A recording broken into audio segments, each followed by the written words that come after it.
ठीक है, तो लेट्स स्टार्ट वंस।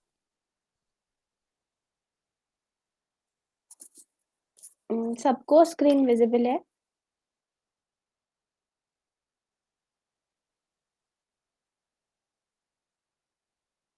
हाँ मैम। ओके। तो लास्ट लेक्चर में आप लोगों ने इंट्रोडक्शन ऑफ मशीन लर्निंग पढ़ा था थोड़ा-सा, तो तुम्हें एटलीस्ट आइडिया हो गया होगा। एक बार हम ब्रीफली उसको थोड़ा-सा डिस्कस कर लेते हैं, then we will move to the next step. तो लास्ट लेक्चर में जो आप लोगों ने पढ़ा वो majorly it's regarding the input, मतलब मशीन लर्निंग के कॉन्सेप्ट के बारे में कि वो होता क्या है। कि जो हमारे पास इनपुट सैंपल्स होते हैं, जैसे कि फॉर एग्जांपल कुछ इमेजेस हो गई जिसमें एक इमेज में कैट की इमेज है, डॉग की इमेज है, या फिर कुछ सेट ऑफ टेक्स्ट हो गया कि ये टेक्स्ट का क्या मतलब है, पॉजिटिव डायरेक्शन में है, नेगेटिव डायरेक्शन में है। तो वो सैंपल्स या एग्ज़ाम्पल्स हम लोग प्रोवाइड करते हैं।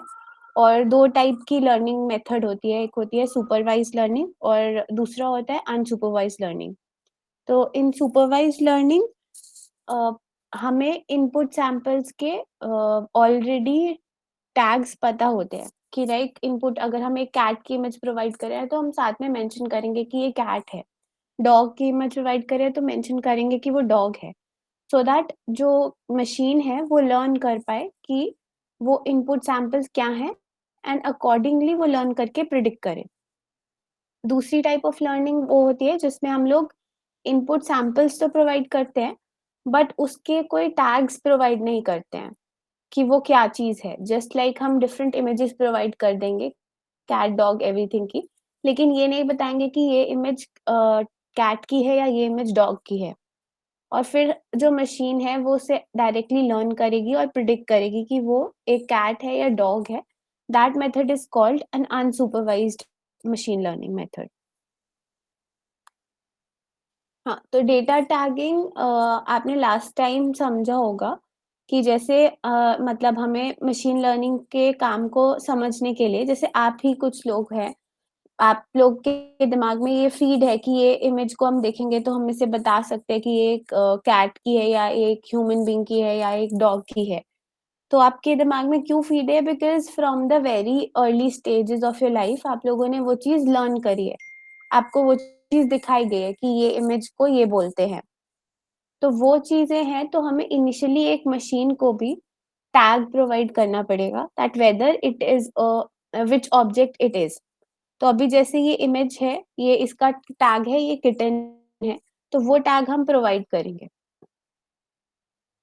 तो फॉर एग्ज़ाम्पल जैसे tag of photos, different photos हो गया, डॉग्स, कैट्स, हॉर्सेस एटसेट्रा, ये सब हम प्रोवाइड करेंगे फॉर इमेज क्लासिफिकेशन अगर हम एक एनिमल नेम की क्लासिफिकेशन कर रहे हैं।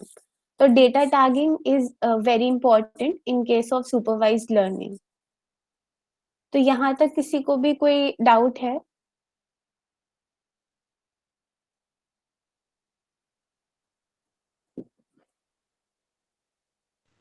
मैम थोड़ा सा शॉर्ट में बोलेंगे, मतलब मुझे थोड़ा डाउट है डेटा टाइपिंग में। अ, ये अच्छा, डेटा टैगिंग में डाउट है? Yes ma'am. Just wait.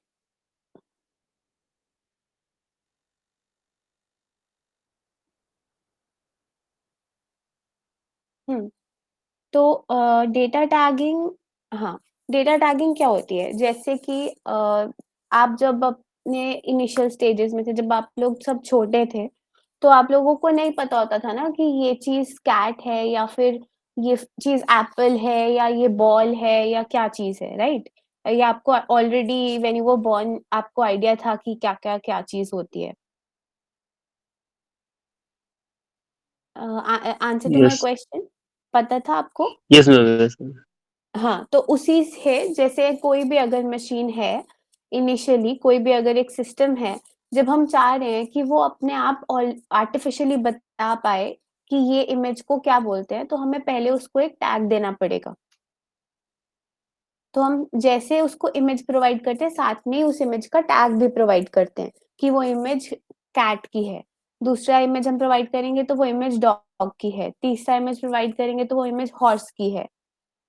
तो इस तरीके से हम इमेज के साथ उसका टैग भी प्रोवाइड करते हैं at the time of supervised learning, so that जो मशीन है वो लर्न कर पाए कि वो किस ऑब्जेक्ट को डिटेक्ट कर रही है।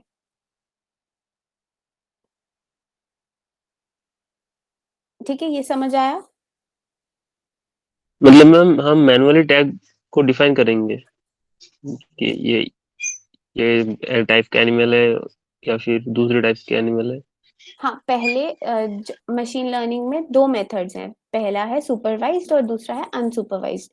तो अभी हम सुपरवाइज्ड की बात कर रहे हैं, तो सुपरवाइज्ड लर्निंग में हमें टैग्स मैनुअली प्रोवाइड करने होते हैं। तो वो टैग्स हम चाहे मैनुअली प्रोवाइड करें, चाहे हम किसी भी वे से प्रोवाइड करें, बट हमारे पास एक डॉक्यूमेंट होगा, जिसमें हम एक इनपुट इमेज देंगे और उसके साथ उसका टैग देंगे। ये तो एक एग्ज़ाम्पल थी इमेज की। फॉर एग्ज़ाम्पल अगर हमें मान लो कोई टेक्स्ट है, जैसे हम आजकल रीड कर रहे हैं ट्विटर पे या फ़ेसबुक पे या कहीं पे भी, कुछ टेक्स्ट हमारे पास आ रहा है।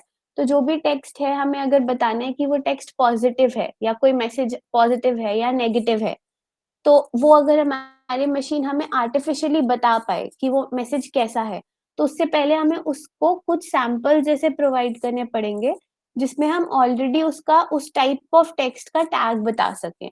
लाइक जैसे हमें अगर हम मशीन को ऑलरेडी पहले हमें जैसे कैट, डॉग और हॉर्सेस की डिफरेंट इमेजेस प्रोवाइड करनी पड़ेगी उनके टैग्स के साथ। फिर वो मशीन अडैप्ट कर लेगी कि हाँ, इस टाइप की इमेज अगर वो कभी देखेगी तो वो कैट बोलते हैं। अगर इस टाइप की इमेज वो देखेगी तो उसे डॉग बोलते हैं। तो वो डिफरेंशिएट कर पाएगी। तो नेक्स्ट टाइम कोई भी इंसान जब उस मशीन को या फिर उस मॉडल को कोई कोई रैंडम इमेज प्रोवाइड करेगा, तो वो बिना टैग के, तो वो बता सकती है कि वो कैट की है, डॉग की है या हॉर्स की है।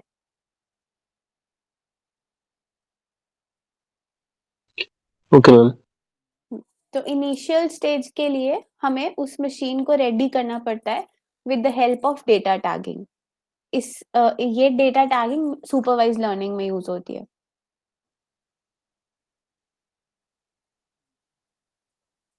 ठीक है, तो ये ओवरऑल कॉन्सेप्ट होता है मशीन लर्निंग का, कि हम पहले इनिशियल स्टेज में डेटा टैग प्रोवाइड करके उसको लर्न करवाते हैं। तो जो ये पूरा फ़ेज़ होता है, जिस फ़ेज़ में मशीन लर्न कर रही होती है, उसे हम बोलते हैं ट्रेनिंग फ़ेज़। ठीक है? जैसे फॉर एग्ज़ाम्पल यहाँ पे मैंने एग्ज़ाम्पल लिया है कि ये टेक्स्ट है, ठीक है? हमारे पास एक टेक्स्ट डॉक्यूमेंट है, जिसमें हमारे पास 3 टाइप ऑफ टेक्स्ट होंगे। जैसे मैं बोलूँगी कि आई it will not rain today. So it is a kind of negative text, right? So positive text will, it will certainly rain today. And a neutral text will, that it is raining.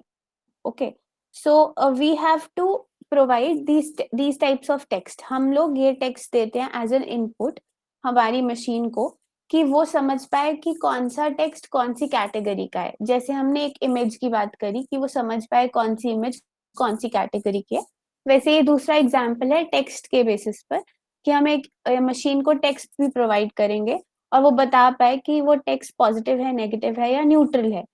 तो इस तरह से जो first phase होता है machine learning का, वो एक फेज़ होता है जिसको हम बोलते हैं ट्रेनिंग फेज़, राइट?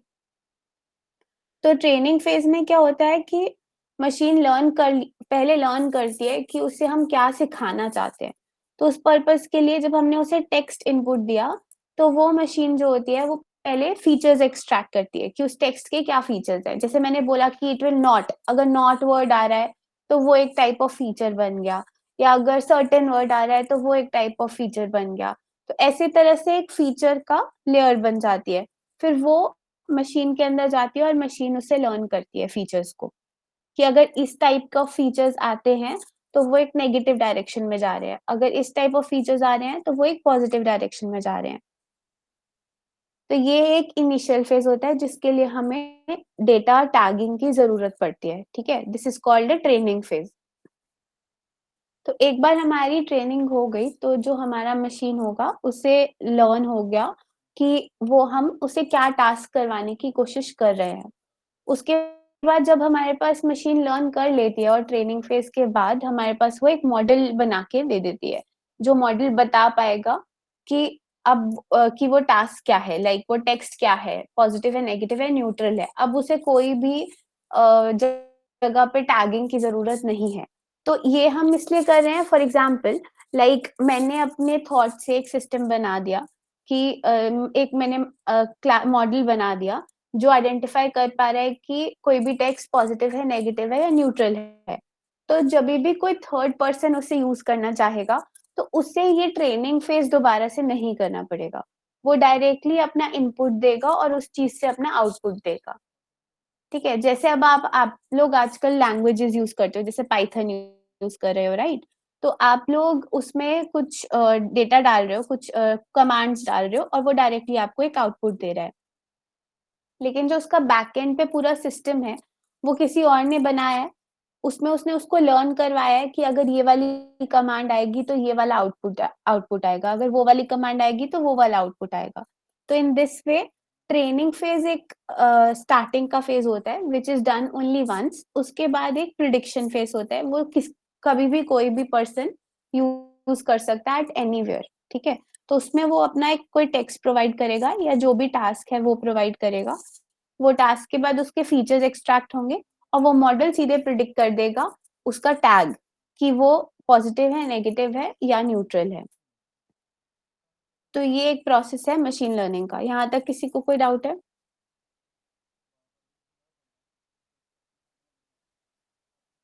नहीं मैम। ठीक है, तो आप लोग को डिफरेंस समझ आया ट्रेनिंग फेज़ में और प्रिडिक्शन फेज़ में? Yes ma'am.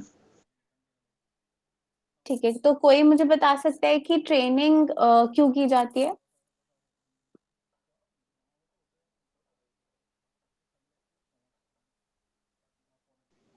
कोई चीज को उसको समझने के लिए, तो अगर ट्रेनिंग नहीं करेंगे तो वो उस चीज को समझेगा कैसे कि वो क्या है और क्या नहीं है। समझेगा तभी फिर प्रेडिक्ट करेगा। ठीक है, तो ट्रेनिंग प्रिडिक्शन कितनी बार की जाती है? मतलब ट्रेनिंग वन्स होती है, ट्वाइस होती है, थ्राइस होती है, कितनी बार होती है?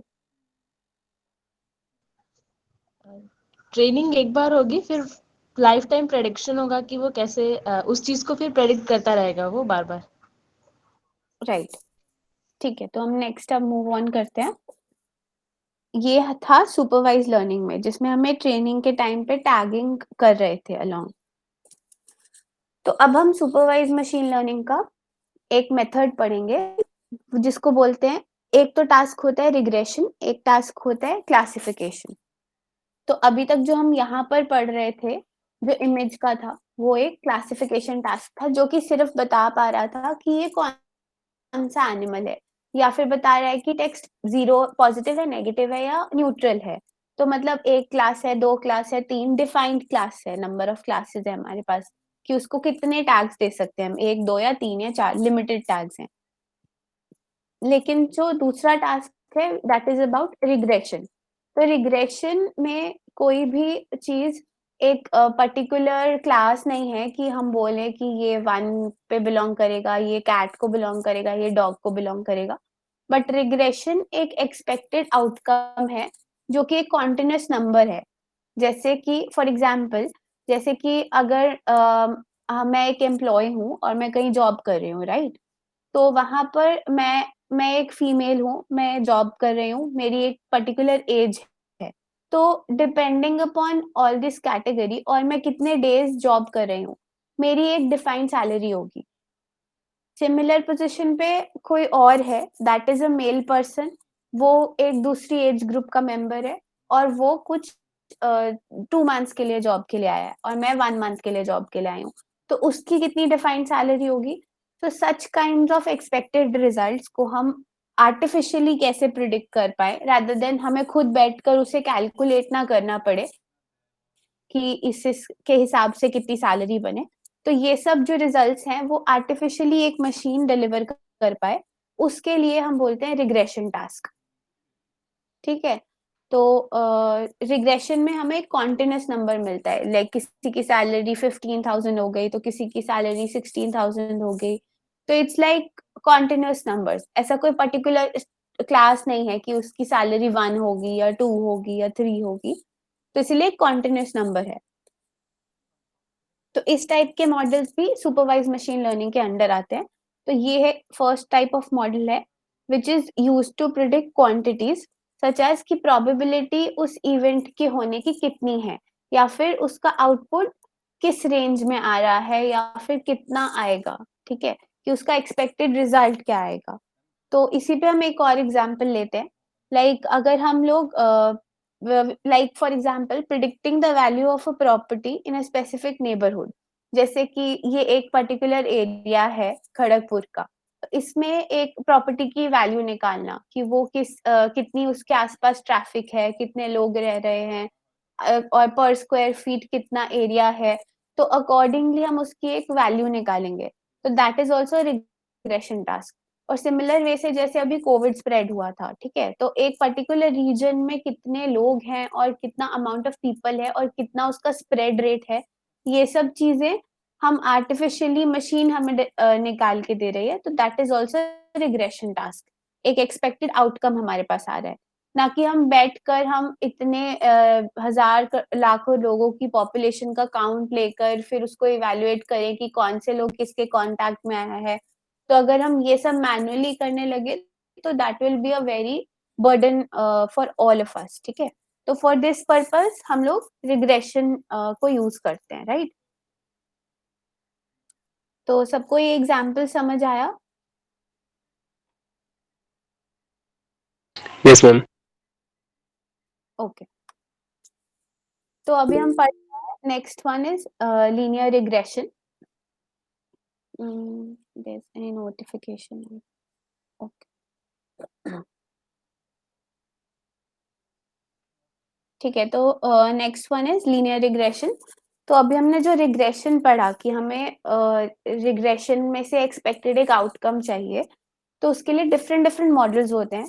तो जो सिंपलेस्ट मॉडल है, जो फर्स्ट बेसिक मॉडल है, that is a linear regression. तो लीनियर रिग्रेशन क्या करता है, वो ट्राई करता है कि डेटा को वो फिट करे एक बेस्ट हाइपर प्लेन में, which goes through the data point. मान लो आपके पास एक्स इंडिपेंडेंट वेरिएबल्स हैं, जैसे कि हमने बोला कि हमारे पास एक पर्टिकुलर इंसान है जो कि जॉब करता है, उसका कोई एज ग्रुप है, उसका कोई जेंडर है, तो ये हमारे पास इनपुट वेरिएबल है।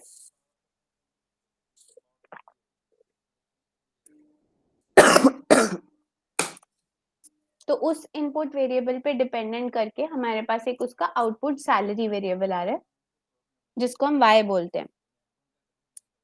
तो x के हिसाब से y का क्या आउटकम आ रहा है, उसको हमें एक प्लेन में बनाना पड़ेगा। प्लेन इन द सेंस कि हमारे पास ग्राफिकल, जैसे ये ग्राफिकल 2D रिप्रेजेंटेशन है, तो हमारे पास एक कर्व ऐसा आना चाहिए, या एक ऐसा प्लेन आना चाहिए जिससे हम डिफाइन कर पाए उस इक्वेशन को कि अगर हम x इनपुट दे रहे हैं तो y का क्या आउटपुट आएगा।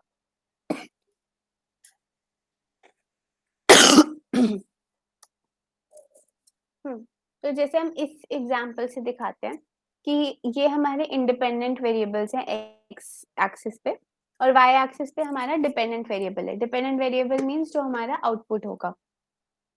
तो लीनियर रिग्रेशन क्या करता है, एक लीनियर रिलेशनशिप शो करता है इन दोनों वेरिएबल्स के बीच में।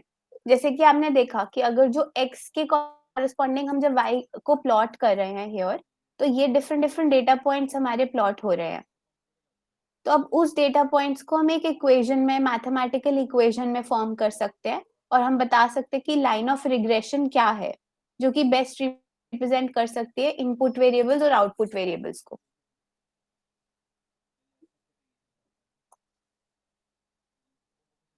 ठीक है, तो मैम, ये हाँ हाँ बोलो। मैम लाइन ऑफ रिग्रेशन को कैसे कैलकुलेट करेंगे, क्योंकि डिफरेंट वैल्यू डिफरेंट मतलब जो है मतलब पॉइंट रहेंगे, तो बेस्ड लीनियर रिग्रेशन को फाइंड करने के लिए कोई लॉजिक है? हाँ, Yes. वही मैं नेक्स्ट अभी बता रही हूँ। तो ये एक प्रोसेस, ये एक मेथड है लीनियर रिग्रेशन का, जिसमें हम एक line of regression find out करते हैं, और फाइंड आउट करते हैं how the value of dependent variable is changing according to the independent variable. तो इंडिपेंडेंट वेरिएबल समझ आए सबको, और डिपेंडेंट वेरिएबल समझ आया, राइट। उसके अकॉर्डिंग हम लोग एक लाइन ऑफ रिग्रेशन अब बताएंगे कि वो क्या है, ताकि हमारा मॉडल वो लाइन ऑफ रिग्रेशन लर्न कर पाए, और इन फ्यूचर अगर उसको कोई प्रिडिक्शन आए तो वो using that line of regression या वो इक्वेशन को यूज करके डायरेक्टली डिपेंडेंट वेरिएबल का आउटकम दे सके। ठीक है, तो इसके लिए हमारे पास ये मैथमेटिकल इक्वेशन होती है, that is y equals to a naught plus a1x plus epsilon. Okay, तो y क्या हुआ हमारा आउटपुट वेरिएबल, जो कि है डिपेंडेंट वेरिएबल या फिर टारगेट वेरिएबल। जो हमारा x है वो है हमारा इनपुट वेरिएबल या जो इंडिपेंडेंट है, जो कि कुछ भी हो सकता है। और जो a1 और a2 हैं, ये हमारे रैंडम वेरिएबल्स है, जिसमें a1 जो है वो लीनियर रिग्रेशन कोएफिशिएंट है और a0 जो है वो इंटरसेप्ट ऑफ दैट लाइन है। तो जस्ट लाइक एक मैथमेटिकल नोटेशन में हम लोग एक लाइन की इक्वेशन लिखते हैं, स्ट्रेट लाइन की इक्वेशन लिखते हैं y equals to ax plus c, वैसे ही एक लीनियर रिग्रेशन की हमारी इक्वेशन होती है y equals to a1x plus a0 plus epsilon, that is some error. Okay, तो जो values of y and x variables are training data sets for linear regression model। तो initially हमारे पास जो y और x जो होगा वो टैग्स के साथ आएगा, लाइक y मीन्स कि उसकी क्या सैलरी है। तो फर्स्टली हमारे पास कुछ इनपुट सैंपल्स ऐसे होंगे जिसमें हमारे पास सैलरीज दी हुई हैं इनपुट वेरिएबल्स के अकॉर्डिंग। तो यूजिंग दैट हम लोग एक इक्वेशन फॉर्म कर लेते हैं कि बेस्ट सूटेबल इक्वेशंस क्या हैं। जैसे अभी अनिर्बान ने बोला भी कि different different lines of regression होगी, तो हम best possible line of regression कैसे चूज कर सकते हैं। तो यूजिंग दिस इक्वेशंस हमें ये पैरामीटर सेट करने पड़ेंगे a1 और a0 और एप्सिलॉन को, और फिर हम बता पाएंगे कि वो इक्वेशन कौन सी है जो बेस्ट है, a1 कौन सा बेस्ट है और a0 कौन सा बेस्ट है। ठीक है, तो जैसे फॉर एग्जाम्पल कुछ कुछ रिलेशंस पॉजिटिव हो सकते हैं, कुछ कुछ रिलेशंस नेगेटिव हो सकते हैं। जैसे ये इक्वेशन है जिसमें एक पॉजिटिव रिलेशन जा रहा है कि with the increase of x y is also increasing, and next is negative with the decrease in x y is increasing. तो इसमें जो हमारी इंटरसेप्ट लाइन है और जो कोएफिशिएंट है वो नेगेटिव है, इंटरसेप्ट का वैल्यू नेगेटिव है, तो अकॉर्डिंगली हमारे रिलेशंस वेरी करते हैं। तो अब हम बेस्ट इंटरसेप्ट और कोएफिशिएंट फाइंड आउट करने के लिए नेक्स्ट हमारा टॉपिक है finding the best fit line. तो बेस्ट फिट लाइन का मतलब ये होता है कि हमारे को ऐसी बेस्ट लाइन मिले सो दैट हमारा एरर मिनिमाइज हो, मतलब हमारा मॉडल अच्छे से उसे क्लासिफाई कर सके, अच्छे से उसका आउटकम दे सके, करेक्टली आउटकम दे सके। सो दैट अगर मान लो मेरा मॉडल एक सैलरी प्रिडिक्ट कर रहा है बट वो गलत प्रिडिक्ट कर रहा है, तो उसका क्या यूज है, वो कोई उसका कोई मीनिंग नहीं है and it is of no use. तो हमें एक ऐसा लाइन ऑफ रिग्रेशन या फिर आउटकम चाहिए सो दैट हमारा मॉडल एक्यूरेटली प्रिडिक्ट कर पाए और उसका एरर मिनिमल हो। तो जो बेस्ट फिट लाइन होती है उसमें सबसे लीस्ट एरर होता है। तो आफ्टर जब भी हमारा कोई भी, ये कॉन्सेप्ट मशीन लर्निंग का ही एक जेनेरिक कॉन्सेप्ट है, ये भी समझ लो कि जब भी हमारा मॉडल हम लोग ट्रेन करते हैं तो हम लोग कैसे डिसाइड करते हैं कि अब ये मॉडल फुली ट्रेन हो गया है, उससे ज्यादा इसको हम नहीं करवा सकते। तो that is done based on the least error, कि उसका हम सबसे कम कम हमें एरर कब मिल रहा है, तब पे हम उस मशीन लर्निंग मॉडल तक उसको ट्रेन करते हैं कि अभी ये फाइनली ट्रेन हो गया। तो इस वे से हम लोग देखते हैं कि उस मॉडल की एक्यूरेसी बढ़ती रहे बढ़ती रहे बढ़ती रहे, और एक पॉइंट के बाद जब एक्यूरेसी कांस्टेंट है या उससे ज्यादा इंक्रीज नहीं हो रही है, तो फिर हम उस मॉडल को वहीं पे स्टॉप कर देंगे और वही हमारा फाइनलाइज मॉडल होगा, राइट।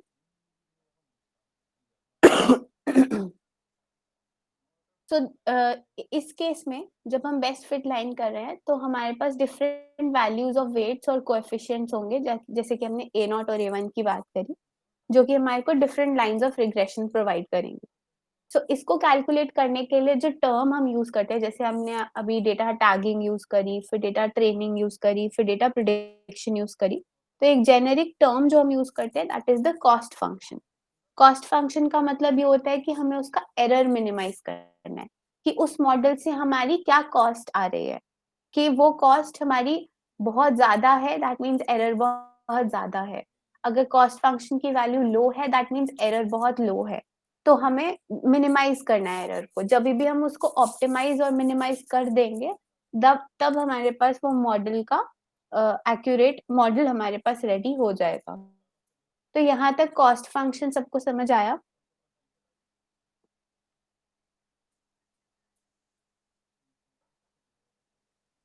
Yes ma'am.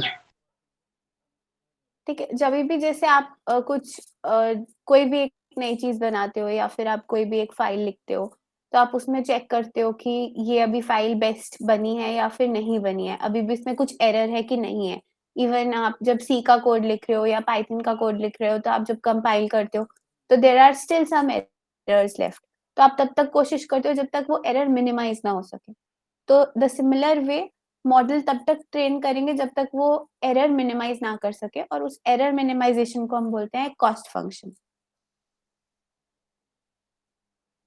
ठीक है, तो इस केस में हम लोग के पास जो वेरिएबल a0 और a1 है, हम उसको फाइंड आउट कर रहे हैं with the help of the cost function. तो जैसे कि अभी हमने पढ़ा कि कॉस्ट फंक्शन क्या करता है, इट ऑप्टिमाइजेस द रिग्रेशन कोएफिशिएंट्स या वेट्स, और मेजर करता है कि how a linear regression model is performing, क्या वो अच्छा परफॉर्म कर रहा है या वो उससे भी बुरा परफॉर्म कर रहा है वेरी करने पे कोएफिशिएंट्स को। सो इस केस में जो हम कॉस्ट फंक्शन यूज करते हैं to find the accuracy of this mapping function, जो इनपुट वेरिएबल को आउटपुट वेरिएबल से मैप कर रहा है, उसको मैपिंग फंक्शन बोलेंगे। तो फॉर लीनियर रिग्रेशन के केस में जो कॉस्ट फंक्शन हम लोग यूज करते हैं वो होता है mean squared error, that is MSE cost function. तो आपने बेसिक मैथमेटिक में पढ़ा होगा कि मीन स्क्वायर एरर क्या होता है, कि जो हमारे पास कोई भी दो वैल्यूज के बीच में क्या डिफरेंस आ रहा है उसका जो स्क्वायर लेकर, और उन सब डिफरेंसेस का मीन जब लेकर, square of the differences and there mean is called mean squared error. Normally ये होता है। तो अभी इस केस के अंदर जब हम लीनियर रिग्रेशन या फिर कोई भी मॉडल यूज कर रहे हैं, तो उस केस के अंदर हम मीन स्क्वायर एरर कैसे निकालेंगे? अभी ये देखो, yi हमारे पास एक प्रिडिक्टेड वेरिएबल है कि वो मॉडल उस टाइम पे क्या प्रिडिक्शन दे रहा है अगर हम उसको एक इनपुट देते हैं, और ai xi नहीं, yi हमारे पास उसका एक्चुअल वैल्यू है, कि जो हम टैग में दे रहे हैं उसको कि हाँ ये एक टेक्स्ट है या फिर ये एक चीज है, उसकी वैल्यू उसकी सैलरी इतनी होनी चाहिए। ये हमारे पास एक्चुअल वैल्यू है उस सैलरी की, और जो ये वैल्यू है that is the predicted value जो कि हम निकाल रहे हैं using the equation that is a1 xi plus a0। तो जो हमारी डिफरेंस आएगा एक्चुअल वैल्यू और प्रिडिक्टेड वैल्यू के बीच में, उनका स्क्वायर लेंगे, और ऐसा हम हर एक इंस्टेंसेस और डिफरेंट नंबर ऑफ सैंपल्स के लिए करेंगे। जैसे हमारे पास n नंबर ऑफ सैंपल्स अगर हैं, तो हम हर एक सैंपल के लिए उसकी एक्चुअल वैल्यू और उसकी प्रिडिक्टेड वैल्यू के डिफरेंस का स्क्वायर लेके उन सबको मीन करेंगे। तो that is a mean squared error, which is average of squared error occurred between the predicted values and the actual value। इससे हमें ये पता चलेगा कि जो हमारी प्रिडिक्टेड वैल्यू है और जो एक्चुअल वैल्यू है वो आपस में कितनी वेरिड है, या अभी भी उनमें कितना डिफरेंस है और एरर कितना है। तो जितना हमारा डिफरेंस ज्यादा आएगा दैट मीन्स अभी अभी भी उसमें बहुत एरर है, तो it needs to be minimized. ठीक है, तो यहाँ तक किसी को कोई डाउट है कॉस्ट फंक्शन में, एमएससी में?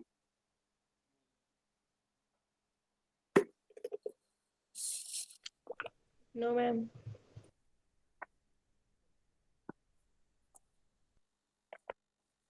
ठीक है, तो आप में से कोई एक मुझे अभी बताएगा कि कॉस्ट फंक्शन बेसिकली क्या होता है?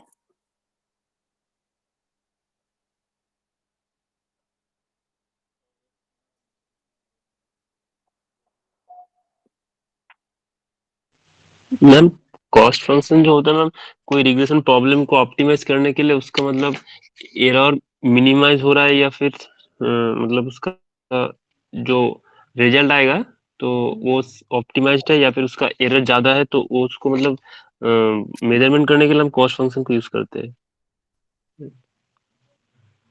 हाँ राइट, मतलब ऑलमोस्ट राइट कि हाँ जब भी हमारी जो प्रिडिक्टेड वैल्यू है वो कितनी एक्यूरेटली प्रिडिक्ट हो रही है, उसको प्रिडिक्ट करने के लिए हम लोग कॉस्ट फंक्शन को यूज करते हैं कि हमारा मॉडल अभी कितना अच्छे से प्रिडिक्ट कर पा रहा है। तो इनडायरेक्टली उसका एरर मिनिमाइज करते हैं ताकि वो अच्छे से प्रिडिक्ट कर पाए। तो that is a cost function. Ma'am मुझे इक्वेशन में 1 × 1/n का मतलब मुझे समझ में नहीं आ रहा, मतलब क्या नहीं, है? वो शायद मिसरिटन है, इट इज 1/n ओनली, कि मतलब जब सभी का समेशन करेंगे और उसका एवरेज लेंगे, अगर n नंबर ऑफ सैंपल्स है तो डिवाइडेड बाय n करेंगे। Okay okay. हम्म,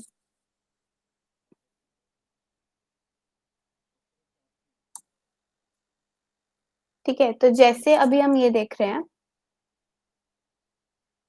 कि अभी भी there is a difference between, ये जैसे हमारे पास दो टाइप ऑफ ग्राफ्स है, एक ये ग्राफ है, एक ये ग्राफ है। अभी आप अगर राइट साइड वाला ग्राफ देखो पहले, तो जो हमारी एक ये blue line of regression form हो रही है, तो जो उससे आउटकम्स आ रहे हैं एट डिफरेंट इंस्टांसेस, जैसे 1000 पे वो ये वैल्यू अराउंड 3 लाख के ऊपर वैल्यू दे रही है, फिर 2000 पे भी वो 3 के ऊपर दे रहा है। तो it is a very bad fit, क्योंकि एक्चुअल जो उसके इंस्टांसेस हैं वो यहाँ पर है, ये। तो उसका जो डिफरेंस है एक्चुअल वैल्यू से प्रिडिक्टेड वैल्यूज का, वो काफी हाई है। तो जो ये डिफरेंस होता है, that is the distance, it is called a residual, कि उनके बीच में कितना रेजिडुअल है। तो अगर ऑब्जर्व पॉइंट्स जो हमारे निकल के आ रहे हैं, that is the predicted points, वो अगर फार हैं, बहुत दूर हैं रिग्रेशन लाइन से, तो रेजिडुअल बहुत हाई है। तो मतलब कॉस्ट फंक्शन भी बहुत हाई होगा, कि मतलब उन दोनों का डिस्टेंस हाई है, दैट मीन्स डिफरेंस हाई है, तो उसका जो कॉस्ट फंक्शन निकल के आएगा वो भी बहुत हाई होगा। और अगर वो पॉइंट्स जैसे इस केस में, लेफ्ट के केस में, यहाँ पर आपको दिख रहा है कि वो points are very closer to that line, तो मतलब जो लाइन ऑफ रिग्रेशन है उसके वो बहुत पास में है, तो जो उनका डिफरेंस होगा या रेजिडुअल होगा वो बहुत कम होगा, तो उसका कॉस्ट फंक्शन भी बहुत कम होगा। तो इसीलिए हम इसे एक गुड फिट बोलेंगे और इसे एक बैड फिट बोलेंगे, राइट।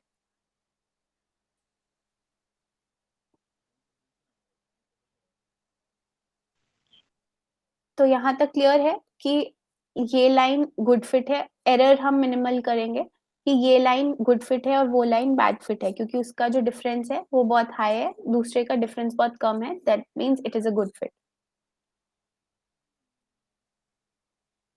तो अभी तक हमने ये एरर के बारे में पढ़ा, कॉस्ट फंक्शन के बारे में पढ़ा, बट ये भी हम मैनुअली नहीं करेंगे ना, कि हर एक वेरिएबल को डाल के देखेंगे कि फिर उसका कॉस्ट फंक्शन कितना आ रहा है, फिर डाल के देखेंगे चेंज करके कि कॉस्ट फंक्शन कितना आ रहा है। सो इस सब को भी और ऑप्टिमाइज करने के लिए जो हमारे पास ऑप्टिमाइजर यूज होता है, that is called gradient descent method. ये हम मेथड यूज करते हैं। तो इसको लेमैन लैंग्वेज में अगर हम बात करें, तो ये मेथड वही है। मैनुअली अगर हम सोचें तो हम ये इसी तरीके से करेंगे, जैसे मैंने ए नॉट और A1 की वैल्यू 0 0 से स्टार्ट करी, उसको इक्वेशन में पुट किया, और एक कुछ लाइन ऑफ रिग्रेशन आई, उस रिग्रेशन लाइन से यूज करके उसका कॉस्ट फंक्शन निकाला। फिर जो उसकी नेक्स्ट हम A1 को अपडेट किया, A0 को अपडेट किया 1 और 1 से, फिर देखा कि उसमें कितना उसका कॉस्ट फंक्शन आ रहा है, और वो कम हुआ है या वो ज्यादा हुआ है। सो अकॉर्डिंगली इस तरीके से हम वैल्यू आइटरेट करते जाएंगे, कोएफिशिएंट्स अपडेट करते जाएंगे, और चेक करते जाएंगे कि कॉस्ट फंक्शन बढ़ रहा है या घट रहा है। तो जिस पॉइंट पर कॉस्ट फंक्शन और कम होना बंद हो जाएगा, that will be the minimum point, minima जो होता है, और हम बोल देंगे कि वही हमारा वैल्यूज हैं जो हमें रिक्वायर्ड है। तो स्टार्टिंग में हम ग्रेडियंट डिसेंट में एक रैंडम वैल्यू सिलेक्ट करते हैं कोएफिशिएंट की, जैसे मैंने 0 0 बोल दिया, तो ऐसा आप रैंडमली कुछ भी सिलेक्ट कर सकते हो, 1000 2000 कुछ भी सिलेक्ट कर सकते हो एक वेरिएबल्स की वैल्यू, और फिर आइटरेटिवली वो मेथड ग्रेडियंट डिसेंट उसे अपडेट करता जाता है, तब तक जब तक एक मिनिमम कॉस्ट फंक्शन ना निकल के आ जाए। तो जैसे इसका एक 3D प्लेन में विजुअलाइजेशन है, कि जो दो प्लेन्स हैं वो हमारे हैं A0 और A1 के, और जो थर्ड प्लेन है वो हमारा है कॉस्ट फंक्शन का। तो जैसे जैसे हम A0 और A1 को चेंज करेंगे, वैसे वैसे हमारा एक कॉस्ट फंक्शन की वैल्यू निकलती जाएगी। तो जिस पॉइंट पर, जैसे ये कर्व एक स्लोपी कर्व है यहाँ पर, तो ये देखो इस पॉइंट पर ये सबसे मिनिमम कॉस्ट फंक्शन की वैल्यू देगा यहाँ पर। तो जब ये एरिया आएगा जहां पर A0 और A1 का इंटरसेक्शन एक मिनिमम कॉस्ट फंक्शन देगा, उन वैल्यूज को हम यूज करेंगे as a line of regression. तो ये एक ग्रेडियंट डिसेंट मेथड परफॉर्म करता है। ठीक है, यहाँ तक अब किसी को डाउट है?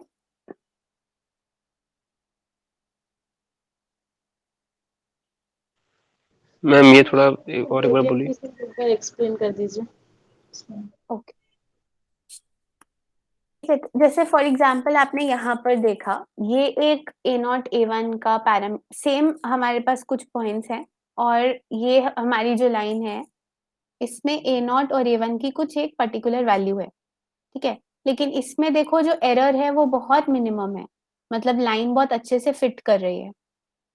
और एट द सेम पॉइंट यहाँ पे कुछ और लाइन है विद डिफरेंट A1 और A0 और उसकी एरर जो है वो बहुत ज़्यादा है। तो अभी मैनुअली हम लोग अगर एक-एक वैल्यू पे चेक करते रहेंगे कि अभी A0 को 1 दिया, A1 को 2 दिया, फिर इक्वेशन क्या बन के आ रही है, उसका आउटपुट क्या आ रहा है और फिर वो line of regression best fit है कि नहीं है। तो वो सब चीज़ें हम मैनुअली नहीं कर सकते। उस पर्पज़ के लिए हम जो मेथड यूज़ करते हैं that is a gradient descent method.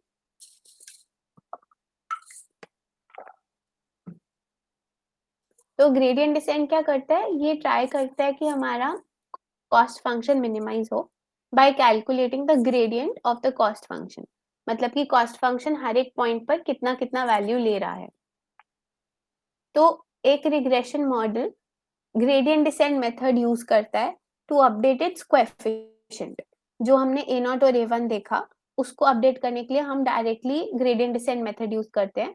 इस मेथड में वो मेथड डायरेक्टली A1 और A0 को हर एक स्टेप के बाद, उसमें n नंबर ऑफ स्टेप्स होते हैं और वो हर एक स्टेप के बाद A0 और A1 की वैल्यू को चेंज करता रहता है सो दैट जो कॉस्ट फंक्शन है वो रिड्यूस होता जाए।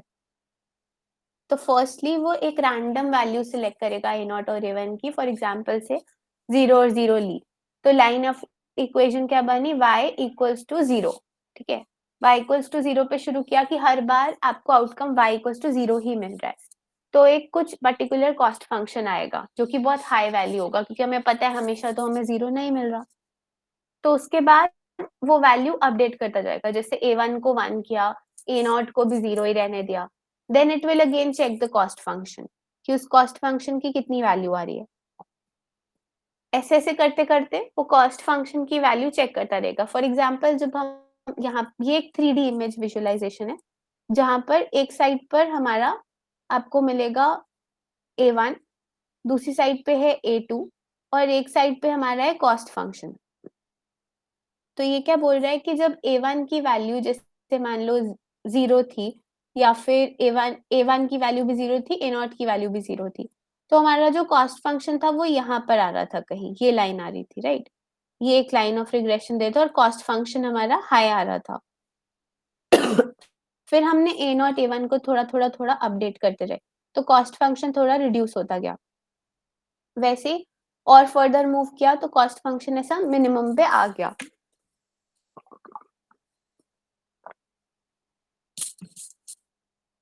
अगेन अगर हम आगे देखेंगे सॉरी, तो कॉस्ट फंक्शन हमारा धीरे-धीरे इंक्रीज हो रहा है, मतलब उसकी कॉस्ट धीरे-धीरे इंक्रीज हो रही है। तो जहां पर हमें मिनिमम कॉस्ट मिली थी वो हमारा A1 और A0 फिक्स हो जाएंगे। तो ये ग्रेडिएंट डिसेंट मेथड चीज करता है।